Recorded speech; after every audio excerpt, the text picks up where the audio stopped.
ni por ser simiente de Abraham son todos hijos. Ustedes recuerdan Juan 8, que leímos al comienzo de nuestro seminario.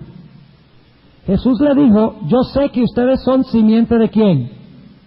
De Abraham. Pero luego les dijo: ustedes en verdad no son simiente de Abraham. Ustedes son hijos de su padre, el diablo. ¿Por qué eran hijos del diablo y no simiente de Abraham? Porque si rechazaron a Cristo, Abraham se gozó de ver el día de Cristo. Los judíos trataban de matar a Cristo, lo cual significa que ellos no eran descendientes de Abraham, porque ellos no tenían ni los frutos ni el espíritu de Abraham. Es decir, ser hijo de Abraham es una relación espiritual, no literal. ¿Entienden lo que estoy diciendo? Versículo 7. Ni por ser simiente de Abraham son todos hijos. Mas, ahora explica quiénes son los hijos. En Isaac te será llamada simiente. Quiere decir, no los que son hijos de la carne. ¿Qué quiere decir eso, hijos de la carne? Físicos, literales, de carne y sangre. No los que son hijos de la carne, estos son hijos de Dios, mas los que son hijos de ¿qué? De la promesa. ¿Cuál promesa?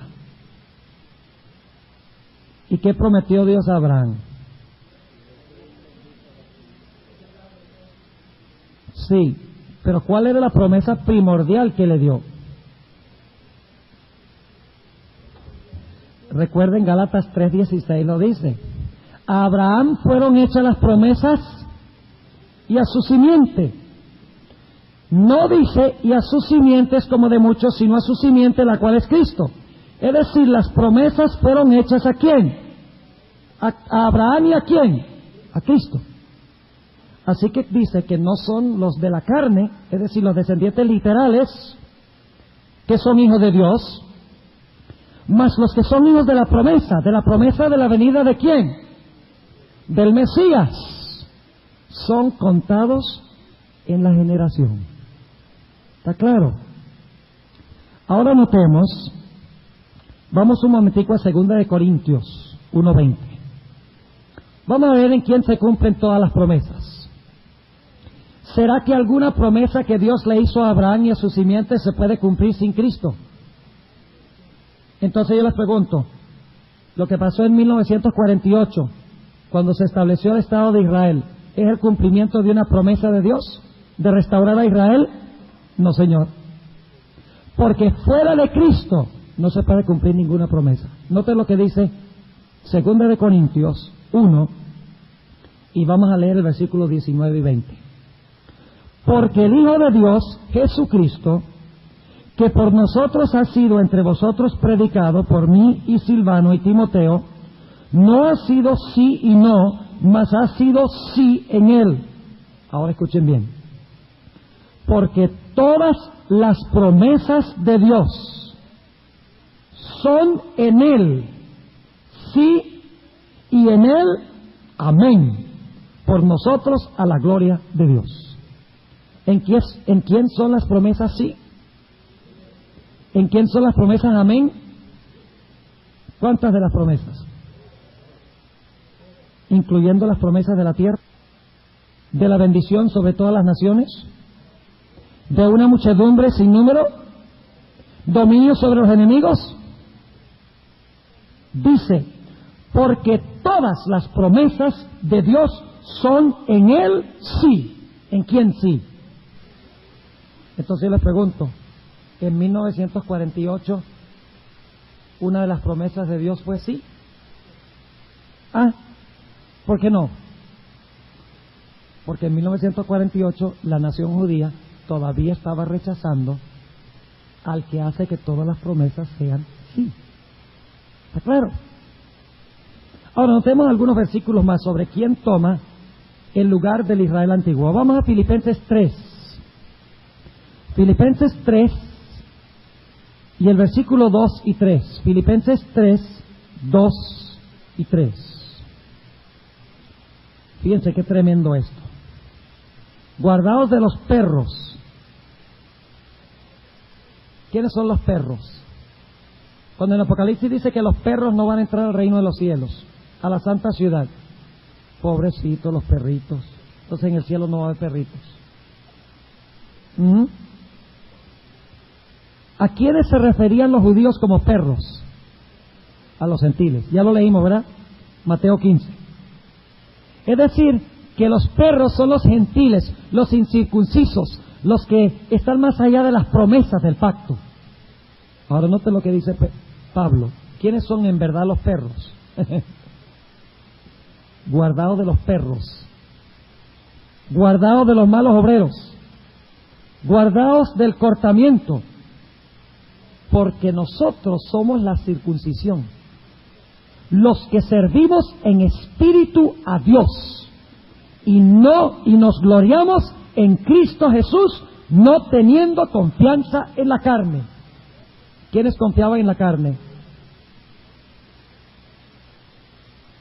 Saulo de Tarso era de la tribu de Benjamín, circuncidado al 8º día, conforme a la ley, irreprensible, se jactaba, fariseo de fariseos.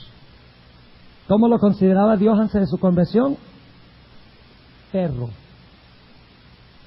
Y yo sé que esa es una declaración fuerte, pero es lo que dice la Biblia. ¿Quiénes son los perros?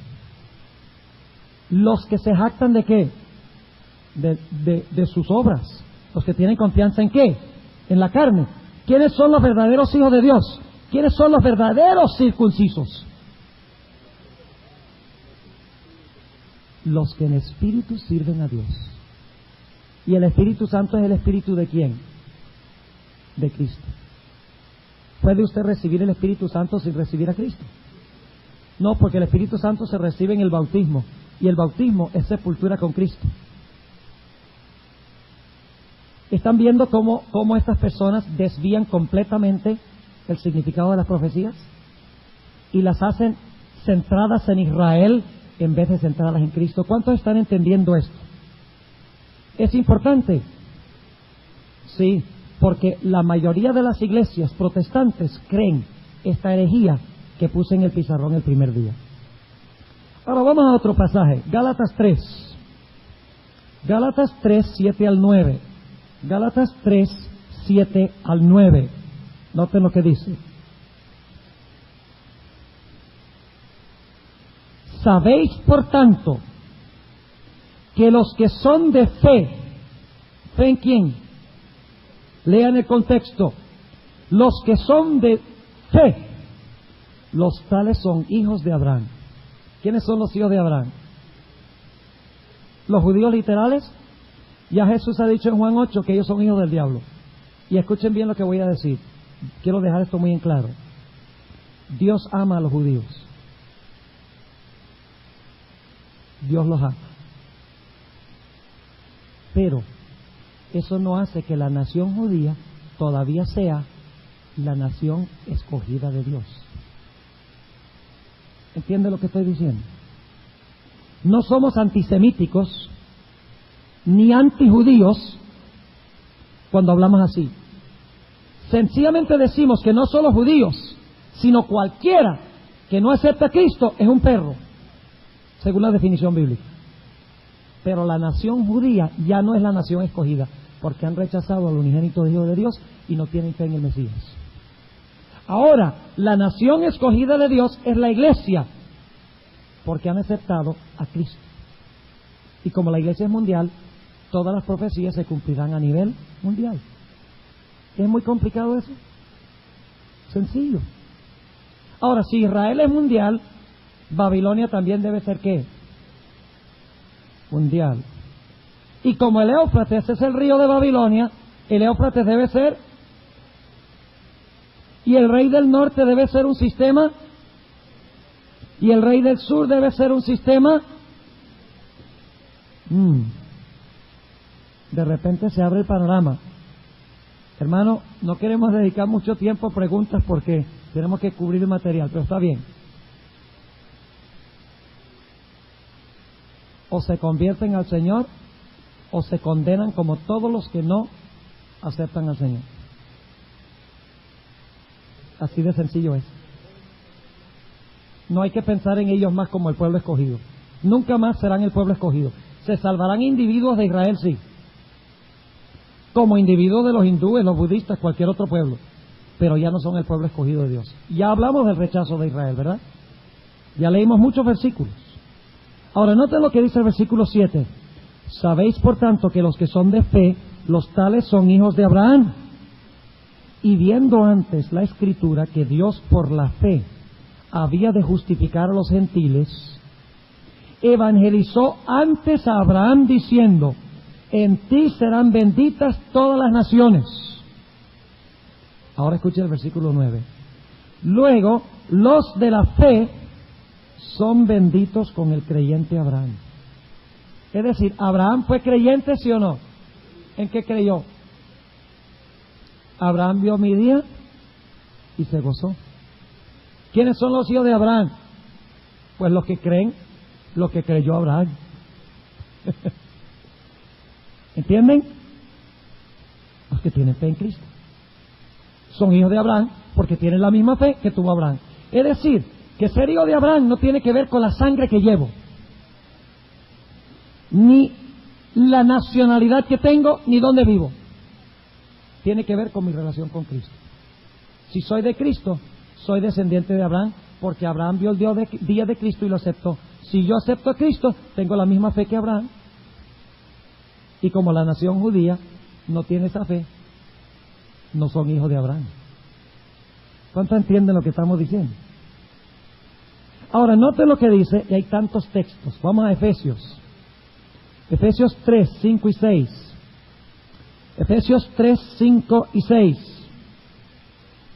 Escuchen bien.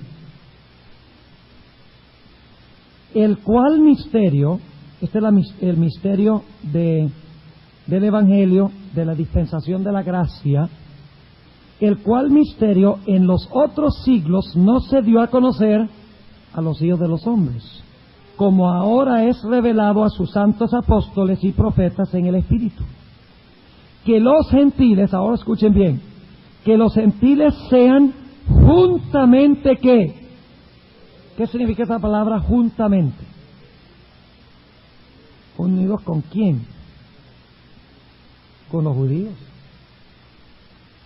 Ya lo vamos a ver. Que los gentiles sean juntamente herederos e incorporados y consortes de su promesa en Cristo por el Evangelio. Qué tremendo versículo. Partícipes. ¿Qué son los gentiles? ¿Coherederos con quién? Con los judíos. ¿Incorporados? ¿Sí o no? ¿Consortes o copartícipes? ¿Sí o no? ¿A través de qué? De su promesa en Cristo. Fíjense, en Cristo. ¿Qué es lo que los hace juntamente herederos? ¿Que están en quién? En Cristo. ¿Por el qué? Por el Evangelio. Ahora, tenemos que leer en conjunto con esto Romanos 8, 16 y 17. Romanos 8, 16 y 17. Noten lo que dice. Y vamos a empezar leyendo en el versículo 13 al 17. Dice: porque si viviereis conforme a la carne, moriréis. ¿Quiénes vivían conforme a la carne? Los judíos. Jesús le dijo a Nicodemo: lo que es nacido de carne, carne es. Pero tú tienes que nacer ¿de qué? Del Espíritu. Porque si viviereis conforme a la carne, ¿qué? Moriréis. Mas, si por el Espíritu mortificáis las obras de la carne, viviréis. Ahora escuchen. Porque todos los que son guiados por el Espíritu de Dios, los tales son hijos de Dios. La nación literal judía, ¿son hijos de Dios? Por creación, sí. ¿Son hijos de Dios por adopción y redención? No. al menos que hagan algo. Dice aquí que los que son guiados del Espíritu, ¿el Espíritu de quién? El Espíritu de Dios también se llama, ¿qué cosa? El Espíritu de Cristo. Todos los que son guiados por el Espíritu de Dios, los tales son hijos de Dios. Porque no habéis recibido el Espíritu de ¿qué? De servidumbre. ¿Qué dijo Jesús en Juan 8? Conoceréis la verdad y la verdad os libertará. Si aceptan al Hijo, serán verdaderamente ¿qué? Libres. Jesús estaba diciendo, ustedes son esclavos porque no aceptan ¿a quién? A Cristo. Porque no habéis recibido el espíritu de servidumbre para estar otra vez en temor, mas habéis recibido el espíritu de adopción por el cual clamamos Abba Padre. Ahora, ¿cómo recibieron el espíritu de adopción? Versículos 16 y 17. Porque el mismo Espíritu da testimonio a nuestro espíritu de que somos hijos de Dios. Y si hijos, también herederos. Herederos de Dios y coherederos ¿de quién? De Cristo. Si empero padecemos juntamente con Él, para que juntamente con Él seamos glorificados. ¿Qué nos da derecho a la herencia? Debe preguntarle, ¿yo puedo heredar yo porque pertenezco a cierta nación o a cierto pueblo o tengo cierta sangre? Escuchen bien lo que voy a decir. La única manera que yo puedo llegar a ser hijo de Dios es llegando a ser hermano de Cristo.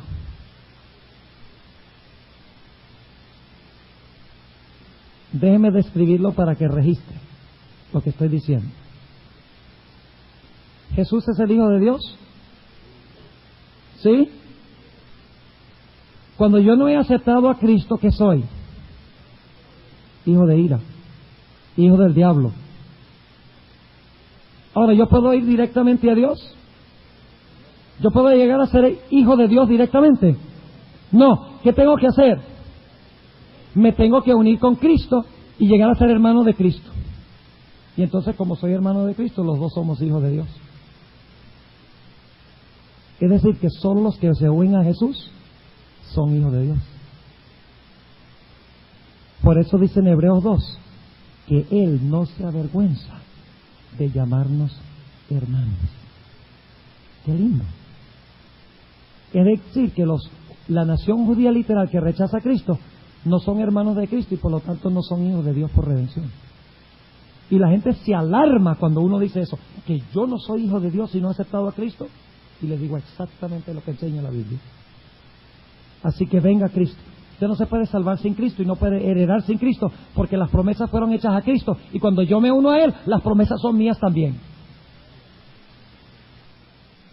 Ahora vamos a otros textos, rapidito. Gálatas 3. ¿Le está quedando claro? Gálatas 3, 13 y 14. Cristo nos redimió de la maldición de la ley, hecho por nosotros maldición, porque está escrito, maldito cualquiera que es colgado en el madero.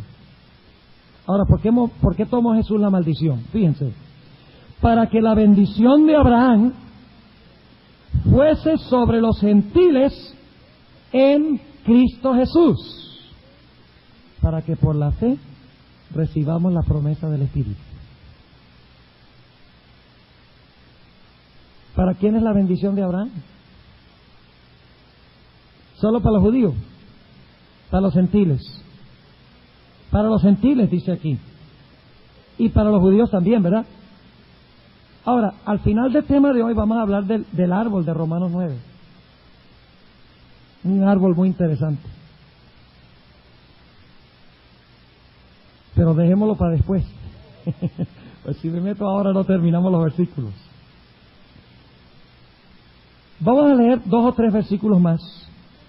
Vamos a buscar el capítulo 13 de Hechos. Ya lo leímos, pero ahora quiero añadir un detalle. Hechos 13 y el versículo 45 al 47. Y no pierdan ustedes lo que voy a decir. Porque escuchen lo que voy a decir ahora. muchos de los versículos del Antiguo Testamento que se le aplicaban a los judíos, en el Nuevo Testamento se le aplican a los gentiles. Y este es un caso. Es decir, el plan que tenía Dios para los judíos, cuando cita el versículo, era el plan original para los judíos, pero en el Nuevo Testamento se presenta como el plan, ya no para los judíos, sino para los gentiles. Es decir, que los gentiles, al aceptar a Cristo, llegaron a ser judíos, verdaderos judíos. Noten lo que dice Hechos 13, y el versículo 45 al 47, 13:45. Mas los judíos, visto el gentío, llenáronse de celo, y se oponían a lo que Pablo decía, contradiciendo y blasfemando. Entonces Pablo y Bernabé, usando de libertad, dijeron: a vosotros a la verdad era menester que os hablase la palabra de Dios. Mas pues que la desecháis y os juzgáis indignos de la vida eterna, he aquí nos volvemos a los gentiles. Y ahora escuchen de dónde viene esta cita. De Isaías 49:6. ¿Y a quién le habló Dios por primera vez? Isaías 49:6, de que ese era el plan de que ellos fueran la luz de todas las gentes, a los judíos. Pero ¿a quién se le aplica ahora? A los gentiles. Noten el versículo 47, porque así nos ha mandado el Señor diciendo: te he puesto para luz de los gentiles, para que sea salvación hasta lo postrero de la tierra. Y los gentiles, oyendo esto, fueron gozosos y glorificaban la palabra del Señor, y creyeron todos los que estaban ordenados para vida eterna. Es decir, que el plan de Dios para el Israel literal ha cambiado, y ahora es para el Israel espiritual. Ahora, ¿las promesas de Dios fracasan? No. ¿Por qué creen ustedes que Cristo escogió 12 apóstoles? ¿Por qué escogió 12 apóstoles? ¿Qué indica 12 apóstoles? ¿Qué les hace pensar 12 apóstoles? El número 12. 12 tribus. Es decir, Jesús escogió 12 apóstoles, que son el fundamento de la iglesia cristiana, para indicar de que ellos son la legítima continuación ¿de qué? Del Israel del Antiguo Testamento. ¿Me entienden? Por eso escogió 12. Y si alguno cree que es coincidencia de que Cristo escogió 12, ¿recuerdan cuando Judas apostató? Los discípulos se reunieron y dijeron: hay que tener 12. Y nombraron el sucesor de Judas. Es decir, al elegir los 12 apóstoles, Jesús estaba diciendo: ahora yo voy a continuar el Israel antiguo, pero ahora no es el Israel literal, sino va a ser mi iglesia. ¿Cómo? Sí, también se perdió uno, Dan, la serpiente, traicionero como una serpiente.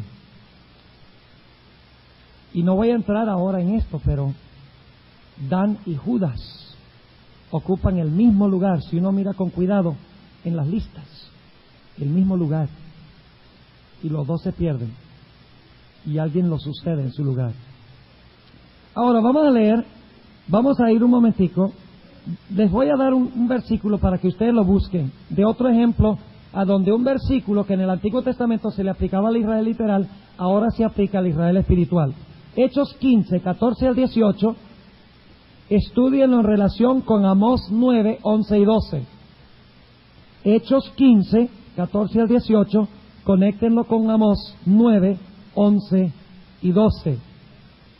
Vamos a leer un último pasaje, que es el que tenemos, tal vez dos más. Efesios 2. Efesios 2, y luego vamos a resumir y sintetizar lo que estamos analizando. Efesios 2, y el versículo 11 al 22. Y yo no sé, esto no puede estar más claro.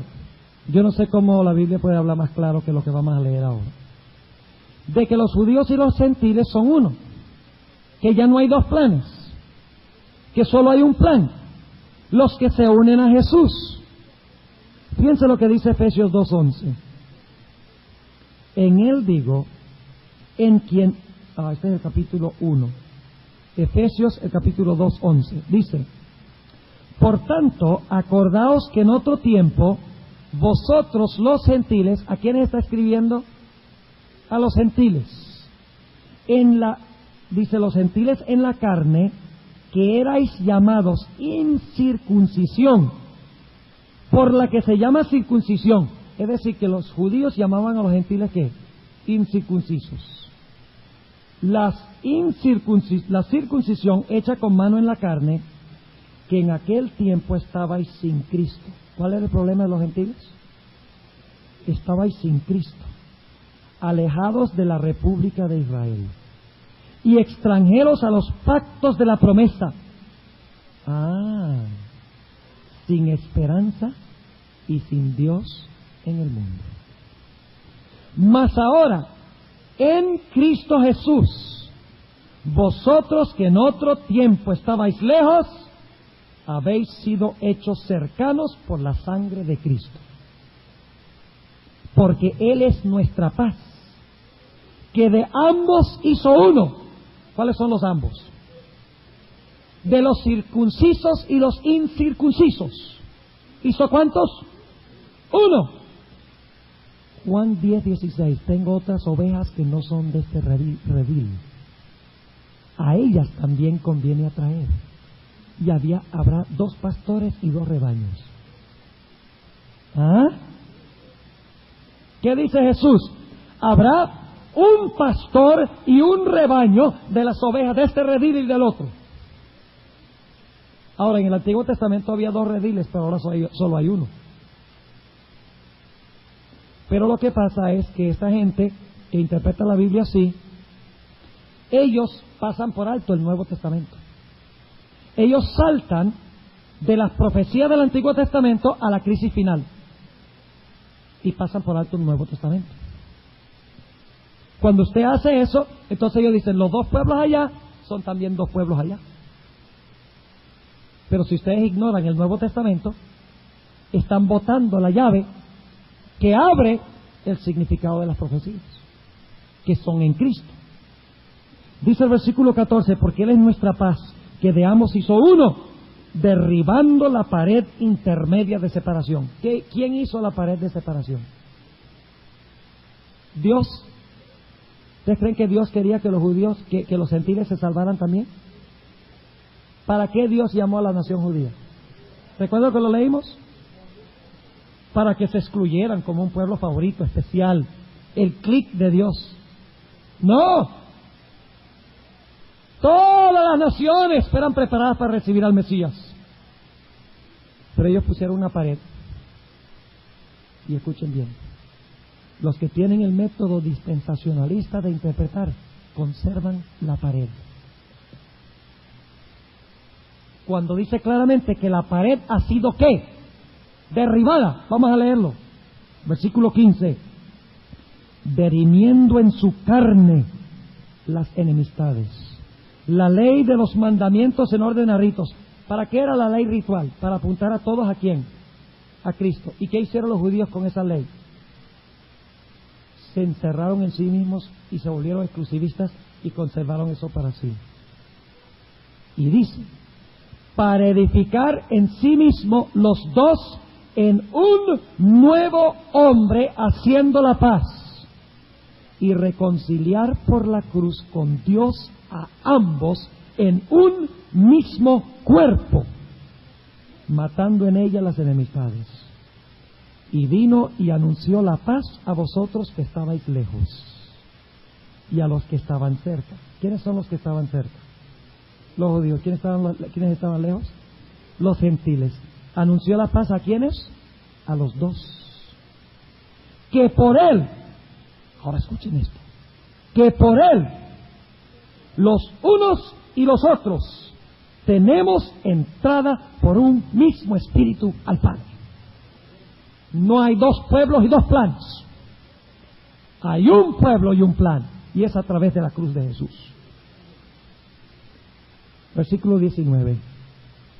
Así que ya no sois extranjeros ni advenedizos, sino juntamente ciudadanos con los santos y domésticos de Dios.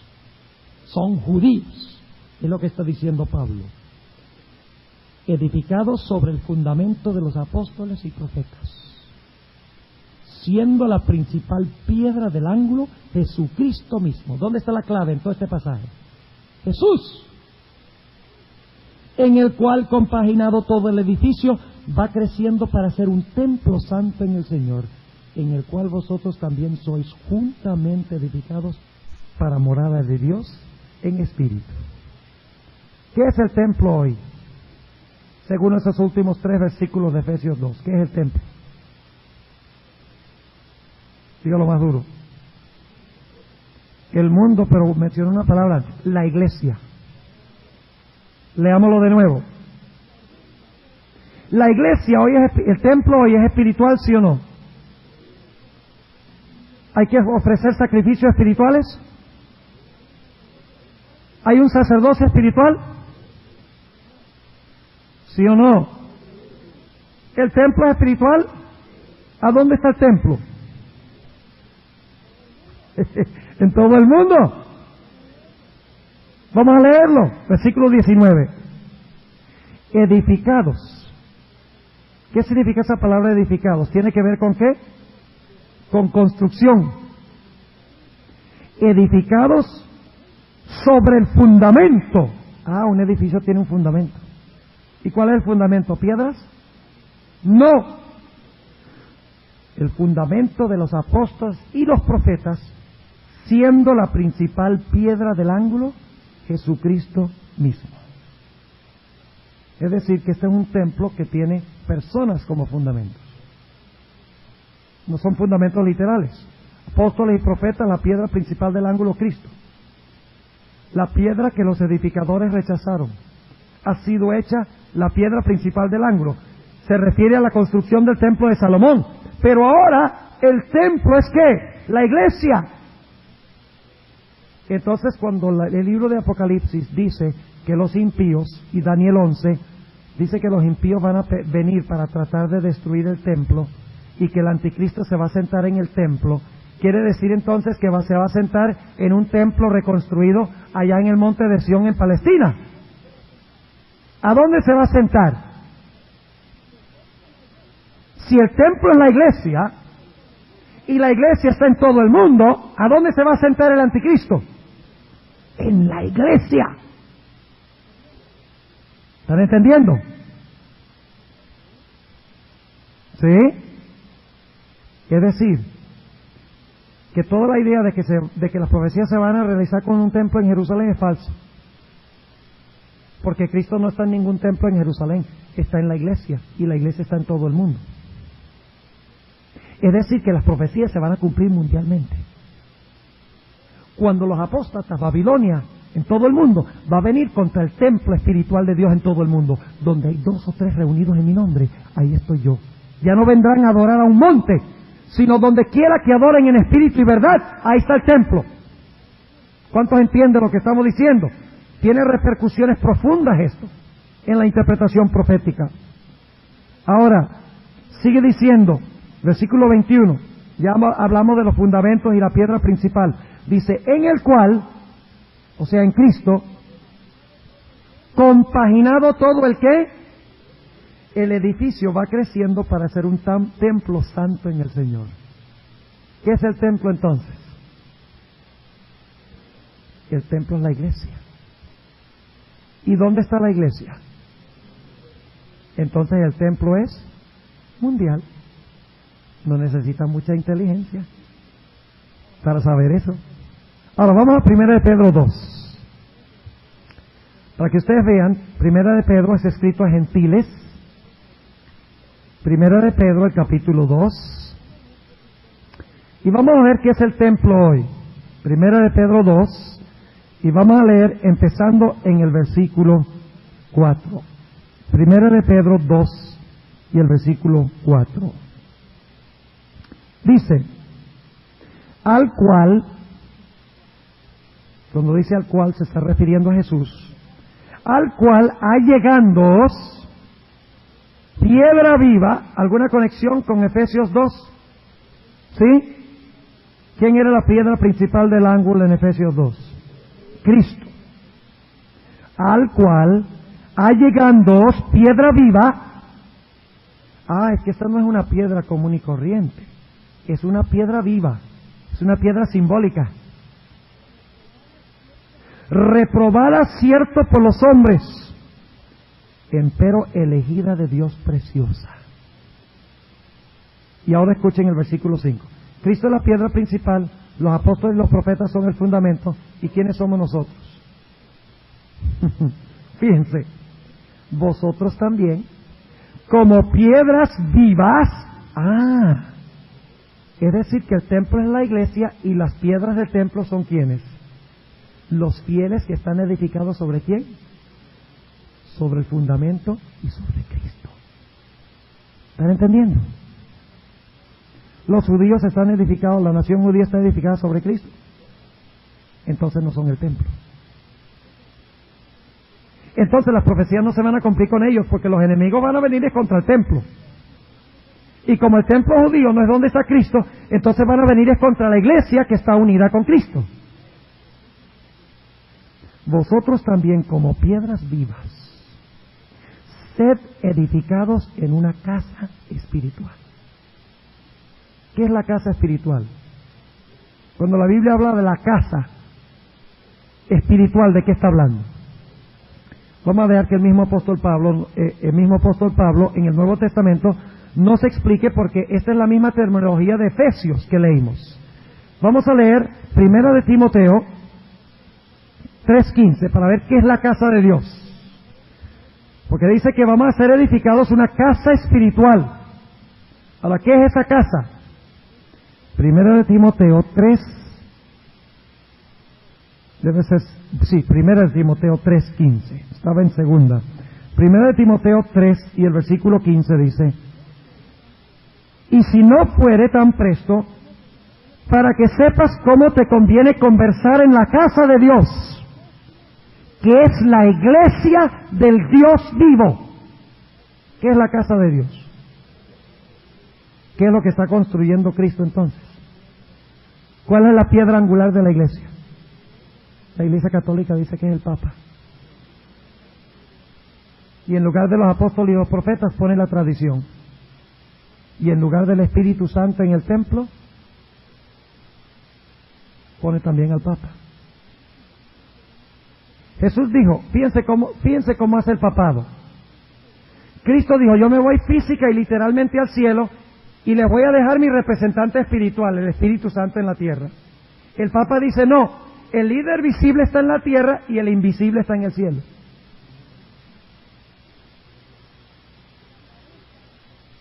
La cabeza visible de la iglesia está en el cielo y la invisible está en la tierra.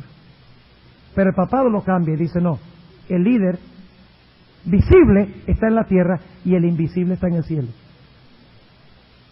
Es decir, que cuando el Papa se sienta en el templo de Dios, que es la iglesia, haciéndose parecer Dios, está usurpando la posición del Espíritu Santo. Y eso es el pecado que no tiene perdón. Blasfemia. Por eso dice que el papado dice que la bestia habla blasfemias. El cuerno pequeño habla blasfemias, porque procura, déjenme decirles, si el Papa es Dios en el templo, entonces el Papa debe ser el Espíritu Santo, porque ese fue el que mandó Cristo. Muy serio este asunto. Es decir, que no busquemos un anticristo que se siente allá en el templo de Israel. El problema con las iglesias es que todo el mundo está mirando allá. Palestina, Saddam Hussein. Todos los ojos están allá. Y mientras tanto, el que está sentado en el templo, como el anticristo, crece y ni se dan cuenta. El diablo es un experto en apuntar los ojos a donde el conflicto no es. ¿Sí o no?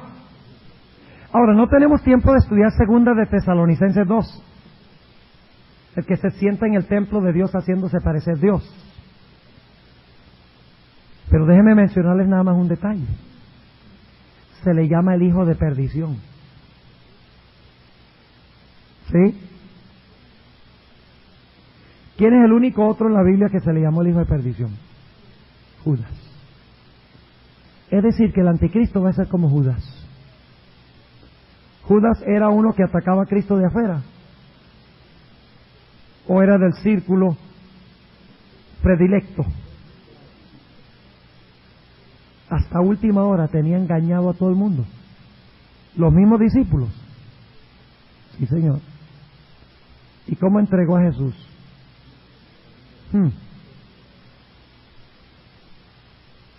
Y no solo eso, sino que la sierva de Dios dice que en la última cena se sentó al lado izquierdo de Jesús y Juan en el lado derecho. Eso es lo mismo que los corderos y los cabritos. La diestra es el lado del favor de Dios, mientras que la siniestra es el lado del desfavor de Dios. Es que la misma palabra siniestra, de ahí viene la palabra en inglés sinister, siniestro, algo malo, negativo, misterioso, maligno. ¿Sí? El maligno se sentó al lado izquierdo de Jesús, mientras que Juan, el discípulo amado, al lado derecho.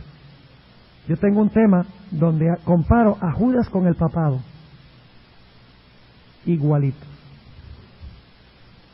Increíble, porque a los dos se le llama el hijo de perdición. Los dos son codiciosos, los dos son buenos administradores, los dos quieren un reino terrenal en vez del reino espiritual de Cristo, y podríamos continuar. Los dos son del círculo amado, los dos se levantan de adentro del sistema, los dos engañan a todo el mundo, porque los discípulos pensaban que Judas era la mayor bendición que había llegado a los discípulos. Y escuchen, aún cuando Judas salió del aposento alto, los discípulos todavía no entendían que él era el que iba a entregar a Jesús. Ellos creían que Jesús lo había mandado a hacer un mandado. No fue sino hasta después, cuando lo vieron ahí, cuando fueron caminando el Vía Crucis, que lo encontraron ahí en el suelo todo reventado y los perros comiéndoselo, porque se suicidó. Y escuchen bien, al final de la historia va a haber un suicidio masivo en la batalla de Armagedón. Bueno, no digamos más de eso. Vamos otra vez, 1 Pedro 2.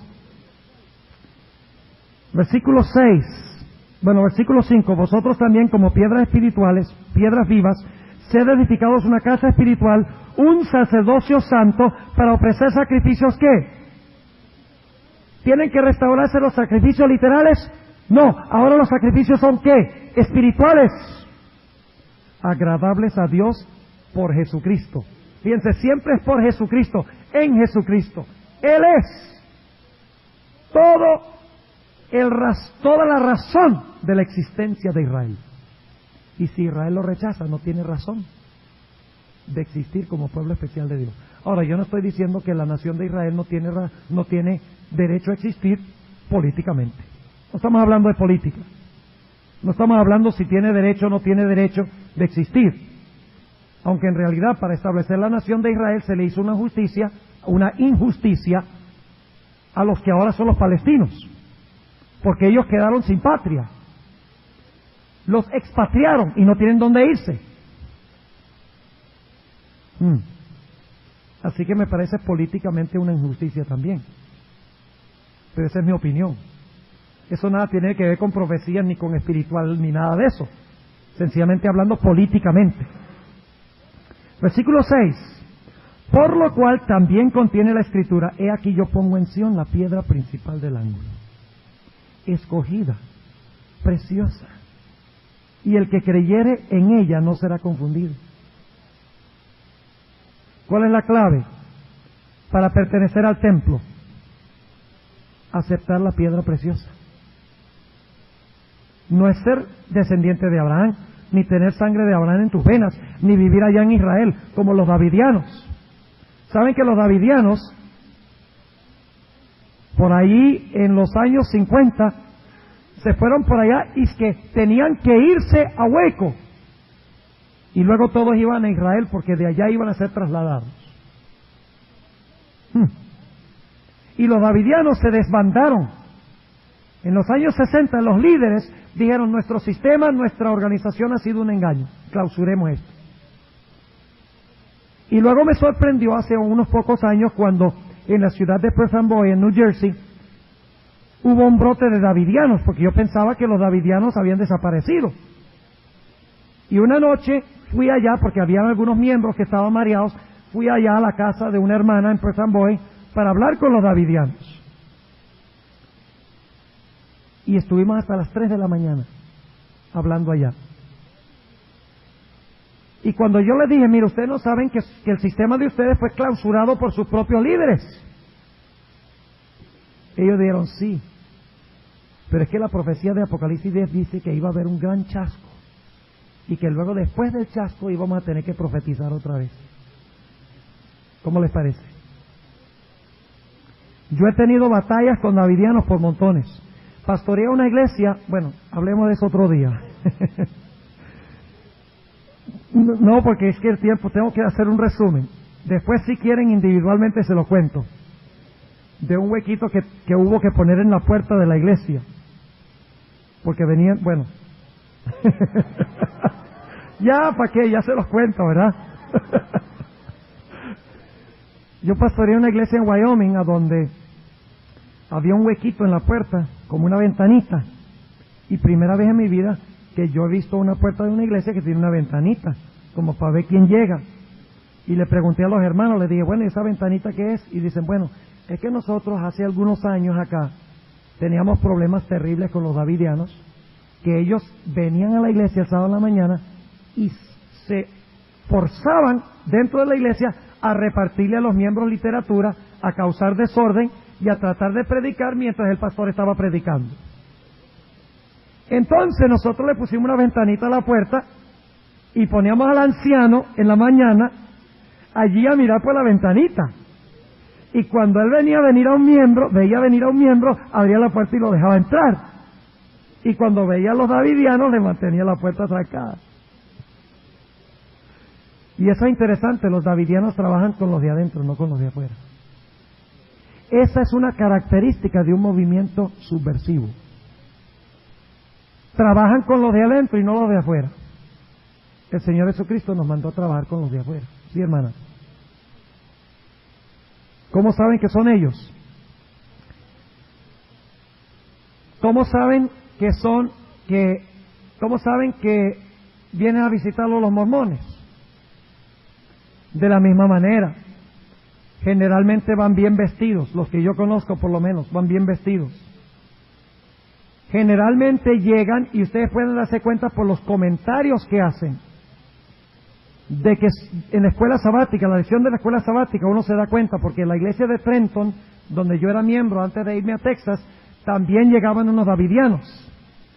Y uno se da cuenta por los comentarios. Ahora, yo nunca encontré que ellos disrumpen el servicio. En la lección de escuela sabática sí hablan. Pero nunca he visto en tiempos modernos que ellos disrumpan la discusión. ¿Qué es de común? En su fundamento nada. Ellos pretenden guardar el sábado y creen los muertos como nosotros y algunas otras cosas. Pero cuando uno va a la raíz, uno se da cuenta que no hay ningún terreno común. Pero ya el pastor Gambetta le va a hablar de los davidianos. Así que no voy a robarle su munición. Ok, ahora, terminemos con esto. Versículo 8. Y piedra de tropiezo y roca de escándalo a aquellos que tropiezan en la palabra, siendo desobedientes, para lo cual fueron ordenados. Y ahora viene el versículo de Éxodo 19, 5 y 6, a donde Dios incorporó a Israel como su pueblo especial en el monte Sinaí. Solo que aquí no se le aplica al Israel literal, sino a la iglesia. El plan ha cambiado. Noten el versículo 9, mas vosotros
hablando a los gentiles. Es decir, la promesa que hizo a Israel ahora es ¿de quién? De la iglesia. Vosotros sois linaje escogido, real sacerdocio, gente santa, pueblo adquirido, para que anunciéis las virtudes de aquel que os ha llamado de las tinieblas a su luz admirable. Y vosotros, para que se den cuenta que está hablando a los gentiles, y vosotros que en el tiempo pasado no erais pueblo, mas ahora sois pueblo de Dios, que en el tiempo pasado no habíais alcanzado misericordia, mas ahora habéis alcanzado misericordia. No tenemos tiempo de hacerlo, pero miren ustedes que en este pasaje hay varias citas del Antiguo Testamento. Analícenlas. Está, por ejemplo, las siguientes citas: Oseas 1:10, Oseas 2:23, Éxodo 19:5 y 6, Isaías 28:16 y el Salmo 118:22. Todas esas citas se aplicaban originalmente a Israel, pero en 1 de Pedro 2 se le aplican a la iglesia. Es decir, que el Israel de Dios hoy es ¿quién? Es la iglesia. Ahora vamos a resumir. Y nada más voy a referirme a los versículos porque tenemos 5 minutos. Algunos van a conseguir los cassettes y van a tener los versículos para que ustedes los analicen. ¿Cuántos rebaños tiene Jesús? 1. Juan 10:16 y Juan 11:51 y 52. Yo tengo que leer ese texto. Juan 11:51 y 52. Todavía no veo ninguna tijera por ahí, así que... Pero ahí está el profesor Suárez, lo estoy viendo. Lo estoy viendo. ¿Cierto que habla bueno el profesor Suárez? ¿Sí? ¿Han aprendido mucho? Sí, y de una forma muy amena, muy agradable, muy chistosa. Fíjense, ay, ni para qué hablé. Me quedan 5 minutos. Bueno, rapidito, versículo 51. Cuando Caifás dijo, es necesario que un hombre muera y que no se pierda toda la nación, dice el versículo 51, mas esto no lo dijo de sí mismo, sino que como era el sumo pontífice de aquel año, profetizó que Jesús había de morir por la nación, y no solamente por aquella nación, mas también para que juntase en uno los hijos de Dios que estaban derramados. ¿Cuántos rebaños tiene Dios? 1. ¿Cuántos Israeles tiene Dios? Si vosotros sois de Cristo, simiente de Abraham sois. ¿Cuántas simientes de Abraham hay? 1, que es Cristo. ¿Y cómo llegó a ser yo esa simiente? Uniéndome a Cristo. Hay un solo Israel. Y no se define ni biológicamente, ni geográficamente, ni étnicamente, sino por mi relación con Jesús. ¿Cuántos cuerpos tiene Cristo? Los que dicen que Dios tiene 2 cuerpos, Israel y la iglesia, están diciendo que el Señor Jesucristo es una cabeza con 2 cuerpos, y eso es un monstruo. ¿Sí o no? Dios tiene un cuerpo, Cristo tiene un cuerpo, lo leímos en Efesios 2. De los 2 hizo ¿qué? Un solo cuerpo. Y según 1 Corintios 12:13, ese cuerpo es la iglesia. ¿Cuántas ciudades tiene Dios? Una ciudad, la celestial. Y Dios, para enfatizar de que se compone de todos los redimidos del Antiguo y del Nuevo Testamento, le puso a los fundamentos los nombres de los apóstoles y a las puertas los nombres de las tribus. Una ciudad del un Israel. ¿Cuántas esposas tiene Cristo? Pero lo que enseñan ellos es que tiene 2 pueblos, tiene 2 esposas. Entonces Dios es polígame espiritual. Pero mi Biblia me dice que Dios tiene una esposa. Apocalipsis 12:1 habla de la iglesia en todas las épocas, y es una mujer vestida de sol con la luna debajo de sus pies. Una sola mujer. Y Apocalipsis 19, 7 y 8 repite eso. Una sola mujer tiene Cristo. ¿Cuántos árboles representan al pueblo verdadero de Dios? En Romanos 9, ¿cuántos árboles hay? Hay uno. Ahora, ¿qué pasa con las ramas naturales del árbol? ¿Quiénes son las ramas naturales? Los judíos. ¿Qué se hace con esas ramas? ¿Por qué se cortan? Porque no aceptan ¿a quién? A Cristo. En lugar de esas ramas, ¿cuáles ramas se injertan? Ramas silvestres. ¿Y quiénes son esos? Los gentiles. ¿Por qué los gentiles son injertados y las ramas naturales cortadas? Porque ellos sí aceptan a Cristo. Sin embargo, dice:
Romanos 9, que si los gentiles rechazan a Cristo, serán también cortados. Y si las ramas naturales que fueron cortadas se arrepienten, serán reinjertadas. ¿Cuántos árboles hay? Uno, compuesto de judíos, ramas naturales y de gentiles injertados. ¿Cuántos templos tiene Dios? Efesios 2, 18 al 22 dice: un templo santo en el Señor. ¿Cuántos himnos cantarán los redimidos? El cántico de Moisés y del Cordero. ¿Cuántos padres hay? Uno. Es decir, y concluyo con esto, Dios tiene un rebaño, un Israel, un cuerpo, una ciudad, una esposa, un árbol, un templo, un himno y un padre. Entonces todo este sistema de que Israel es un pueblo y la iglesia es otro pueblo, y un paréntesis, es falso a la luz del Nuevo Testamento. Las profecías se cumplirán no con el Israel literal, sino que se cumplirán mundialmente con el Israel espiritual de Dios, la iglesia. Si nosotros somos de Cristo, somos judíos, somos verdaderos israelitas.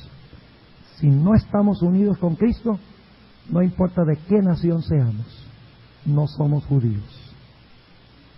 Ahora, ¿qué repercusiones tiene esto? Muy sencillo. El templo es mundial, Babilonia es mundial,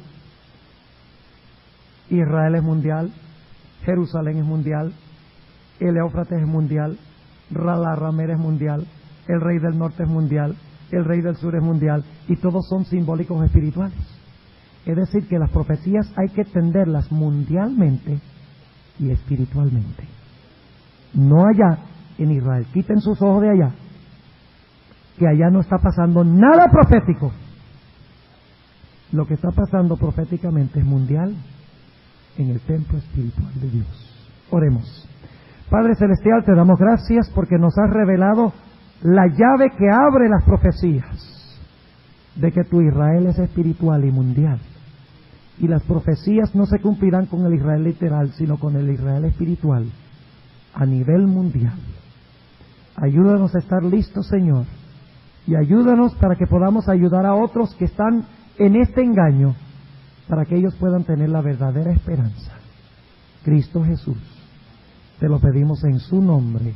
Amén.